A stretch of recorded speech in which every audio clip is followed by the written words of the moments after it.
Bonjour à tous, aujourd'hui je vous parle d'une marque horlogère toute jeune qui a vu le jour en 2011 qui s'appelle Daniel Wellington. Mais derrière ce terme anglophone, vous verrez qu'en fait se cache une marque suédoise. Donc devant moi j'ai le boîtier d'une montre.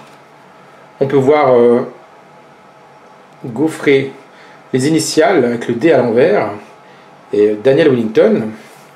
Boîte assez jolie je trouve, avec une espèce de cuir dessus. Donc je vais l'ouvrir. À l'intérieur on découvre le modèle classique Bristol, du cuir brun foncé. Vous voyez un cadran très simple, rond, fonctionnel, très classe je trouve personnellement.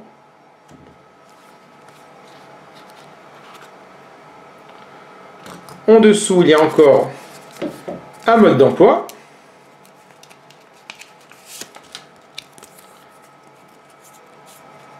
Pour expliquer comment régler l'heure, enfin les choses basiques, tout en anglais. Qu'elle indique qu'elle est résistante à l'eau. Et surtout, comment changer soi-même le bracelet de la montre. Ça, c'est une fonctionnalité vraiment très intéressante et j'y reviendrai dessus tout à l'heure. Et d'ailleurs, à ce sujet, vous trouvez dans la boîte un petit outil, une petite pointe, qui vous permet de le faire. Elle est normalement brandée avec les initiales de la marque. Donc, on va s'intéresser un petit peu à la montre elle-même. Donc c'est une version classique en cuir, c'est du cuir véritable italien, de très bonne qualité. C'est indiqué dessus. On retrouve toujours le logo de la marque.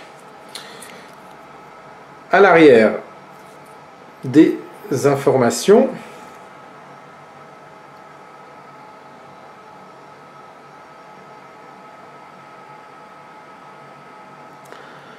À savoir qu'elle est résistante à l'eau, 3 ATM, que c'est un mouvement japonais, que c'est de l'acier inoxydable et que est fabriqué évidemment par Daniel Wellington. C'est donc le modèle classique Bristol. Le boîtier fait 40 mm de large. Vous pouvez voir sur mon poignet.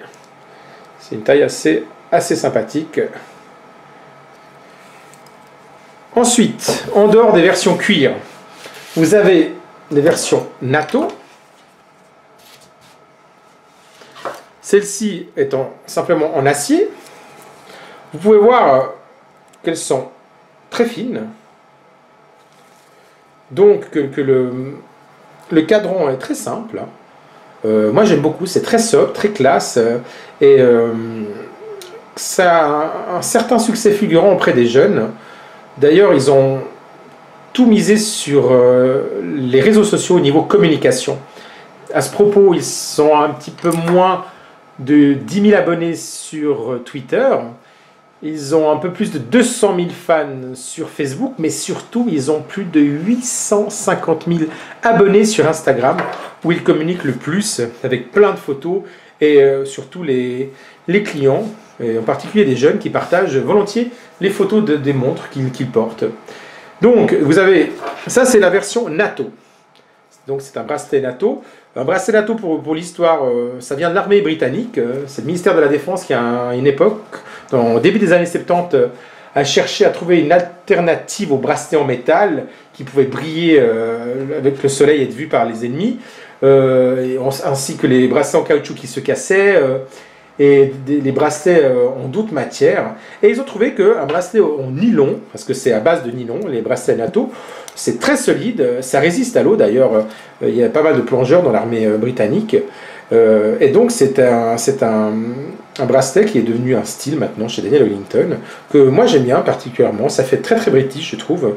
La première fois que j'ai vu ce genre de montre, et je vais vous montrer d'autres versions encore, comme celle-ci par exemple, vous avez des tailles différentes, donc 40 mm, 36. Celle-là est en or rose, plaqué or rose. Celle-là en acier, celle-là en acier. On voit le côté un peu plus doré, on va dire, par rapport à celle-ci. Et donc, moi, la première fois que j'ai vu ces montres, j'ai eu l'impression d'avoir affaire à des montres britanniques. Ça me faisait penser à un tournoi de polo ou d'aviron, où je voyais des aristocrates en chemise, avec le petit polo sur les épaules, et porter ce genre de montre. Donc j'étais assez surpris de découvrir que Daniel Wellington était une marque suédoise. Je vous donnerai l'historique exact dans le détail de l'article. Donc ce modèle-ci est un Classic Trinity, avec du bleu, 2 variantes de bleu. Celui-ci est un Classic Canterbury, avec du bleu et du rouge. Et celui-ci, c'est donc le Classic Oxford, avec du bleu, une espèce de rouge. Ça, c'est pour les modèles NATO. Il y a donc le modèle en cuir brun foncé, le Classic Bristol, avec un boîtier en or rose, plaqué or rose. Vous avez encore, je n'ai pas tous les modèles, mais j'en ai quand même certains différents. Toujours un 40 mm, c'est le Classic St Andrews, en or rose, avec un cuir brun plus clair que l'autre. On peut le voir là. Ensuite, il y a un modèle féminin qui fait 26 mm. D'ailleurs, ça se voit sur mon poignet que ça fait un petit peu petit quand même. Avec la particularité d'avoir des Swarovski. Moi, je trouve que c'est très joli, très classe, très sobre. Et c'est donc un Classic Bristol. C'est l'équivalent de celle-ci, mais pour femmes. Ensuite, celles qui sont entre deux, les 36 mm, je dirais que c'est plutôt unisexe, même les grandes, j'ai envie de dire, mais je pense que c'est une montre qui passe un petit peu partout. Après, ça dépend de la taille du poignet, comme d'habitude, évidemment.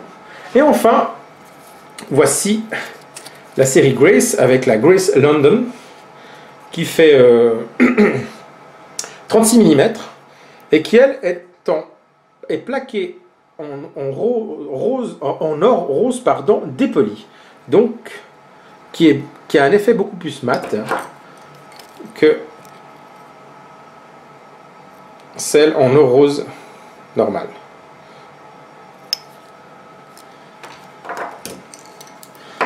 Donc voilà, là vous voyez un petit peu toutes les variantes qu'il y a de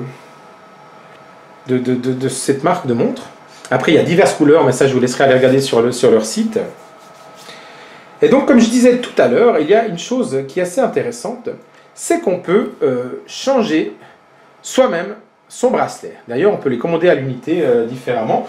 J'en ai quelques-uns là à côté. Alors, je vais faire un peu de place. Je peux vous montrer un petit peu. Ben voilà, c'est présenté de manière classique.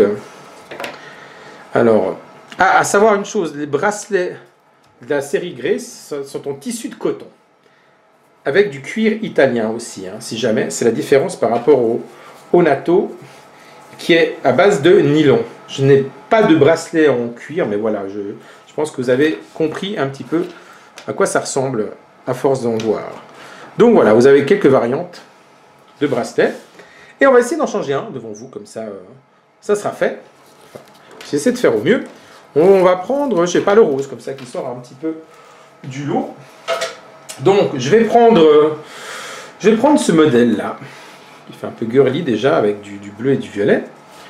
Je prends donc le petit outil à disposition.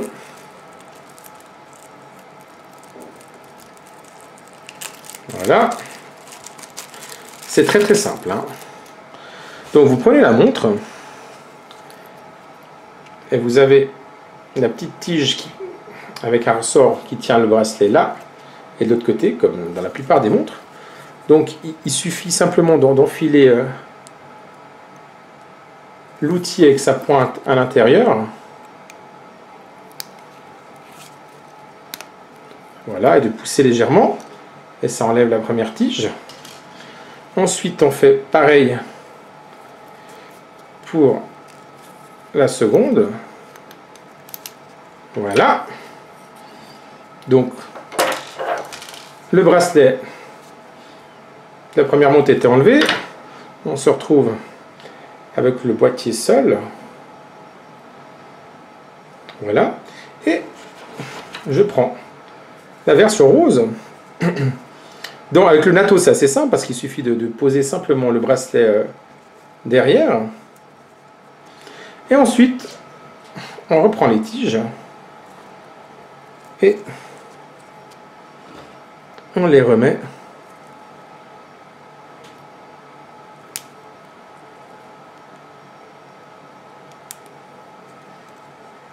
simplement à l'intérieur. Voilà, déjà la première.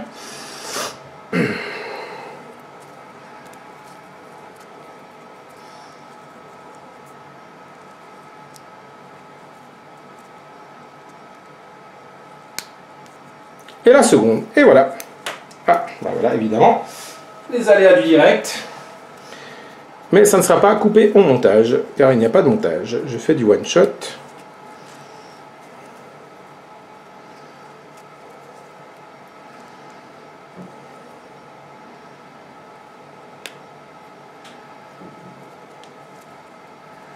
Voilà, cette fois c'est bon.